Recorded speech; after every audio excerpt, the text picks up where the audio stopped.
Hello, scholars. Today we're going to talk about the classical era. The classical era of music is one that is mainly misunderstood by its name. When we say classical, we don't mean everything that's got a symphony or an orchestra or an opera or choir or anything like that. That's not all classical music. That is actually all Western art music. That's the correct term. Western art music is all of that. Classical music is actually just music that was written from 1750 to 1825 during a time that they were very interested in classical philosophy. So the music is called classical. It is only the music written during that time frame, not all music. This is kind of a misunderstanding of the terms. It's used all the time. So when somebody tells you that they're listening to classical music and you listen carefully and you realize you just heard a harpsichord and that's Baroque, you can correctly tell them, no, that's not classical music, that is Baroque music, and they are different. So let's talk about what makes classical classical. Number one, let's talk about the idea of why they were interested in old philosophy. So during the time frame of classical, 1750 to 1825, there was a period of interest in the monarchs or royalty in education and in a development of learning. They became very interested in philosophy, in logic. They became very interested in science, in the growth of science and technology, in innovation. They became interested in the study of medicine, in the study of mathematics, in a way that rulers really hadn't been before. They called themselves enlightened or educated. They were enlightened. They had a new idea. And these people were very interested in the thought processes of the ancient Greeks. So as they applied all of this Greek philosophy and these ancient ideas, they also changed music a little bit. They made it a bit more mathematical. They made it a bit more, it ends a bit more temperamentally satisfying. It's more, things will always end exactly where you expect them to end.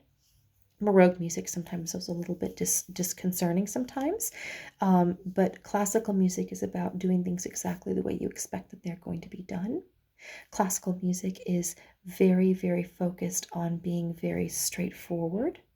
And the thought process is also that you would want to emulate what was done by ancient Greeks, either by actually doing what their music sounded like or by following the practice of their philosophy in your music.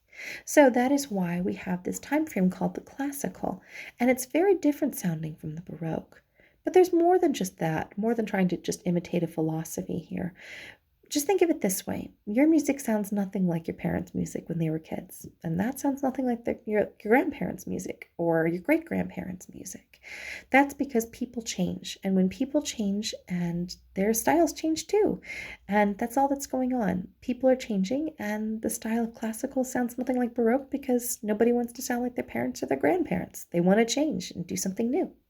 So, that is why classical is what it is. Where is classical important? Classical is important in Europe and also now in North America. 1750 to 1825 are our years, and the American Revolution happens right during the middle of that.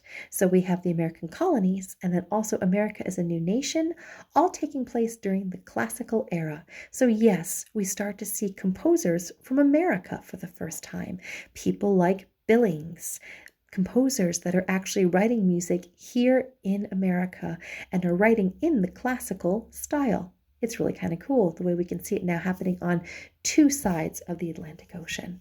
So, interests for the people who are part of this age of enlightenment. First off, you have to be very wealthy in order to commission or pay for classical music because classical music starts to require more instruments, and instruments are expensive, and so are musicians who play them. So therefore classical music tends to be written for the very wealthy and enjoyed by the very wealthy. Not a lot of poor people got to experience classical music, but that doesn't mean that the rich people weren't interested in poor people. The rich people like to imagine that the poor people lived this wonderful, beautiful life that was very simple and rustic, and that it must be so easy to be poor. All you had to do was go out and pick some eggs out of your hen house and have your husband kill a chicken for dinner, and that was it. Life was so easy for the poor people. And the rich people really did think this way. In fact, one of the most famous ones was Marie Antoinette, the last queen of France, who actually made a village for herself on the palace grounds that was meant to imitate a rustic country village of the poor people. So the thing is that we need to know about this is when they were doing things like this and imagining that poor people had such a great life, they started borrowing from music of the poor people, folk songs, songs they were just singing, and they started making their songs kind of sound a little bit like the poor people songs. In fact, they started even making up dances to go with it too, and we still use those dances today, most frequently used even today in ballet. So you get this interest in the poor people, but not in what poor life is really like, but more in what they imagined poor life to be like. So wealthy people imagining what poor people were like in an age of time where they were trying to study more philosophy and when music became more scientific and also on two parts of the Atlantic Ocean, so it starts to spread out and be more global. These are things that you need to know about classical music. Now, you know about the people. Let's talk about the music itself. In the Baroque period, we talked about orchestras, big groups. We talked about different instruments, new instruments. We talked about melismas, long lines, and we talked about ornamentation. In the classical period, the first thing we're going to talk about is expansions of the orchestras. Orchestras get bigger. And during the classical period, they start to become a lot more like the orchestra you know and think of. They've grown up. And when they grow up, they start to get more violins at the same time, more violas, more cellos. You start to get instruments like woodwinds, oboes, clarinets. These things start to become very popular. Flutes, drums, even timpani. These start to come into music play as well. The orchestra gets bigger. And when the orchestra gets bigger, musicians and composers can write music that's more complicated, music that needs more different moving parts. So you get bigger orchestra and you get music that sounds more complicated. A lot more harmony is happening now. The next thing you need to know is music phrases get really short. Those big long lines, the melismas, oh, how old-fashioned can you get? That sounds so much like what our grandparents would have listened to. That's what they thought. So they liked music that had very short phrases. Everything was really short and really clean cut because that was new and fancy. Another thing that they liked to do back then is they liked everything to end sounding right. They didn't like things to end sounding weird or mysterious. Everything had to end sounding correct. And so you get very satisfying sounds to classical music. When you're done listening to a classical symphony, you usually go, I feel like I've eaten a delicious meal that was just the right size, not too big and not too small. That's what classical's supposed to be.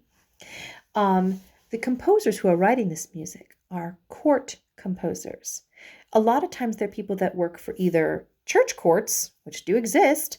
Bishops and such have their own courts that surround them with people, and they can pay for instruments, they can pay for musicians, and they can pay for composers, or very wealthy members of the royalty. In fact, Haydn, one of the most famous composers from the classical period, worked for one of the most wealthy families in Europe and lived at the Esterhazy Palace. The Esterhazy Palace was the palace home of the family Esterhazy, and they kept him as a court composer. His job was to write music for them, which means that whatever they were interested in, he wrote music for them. So he didn't really write music maybe that he might have liked so much as it was music that he knew they would like, and then that way he got his salary, he got his money. And he wrote a lot of beautiful music. They really liked symphonies. He wrote a lot of symphonies. Fantastic. Another composer who wrote for different courts was Mozart.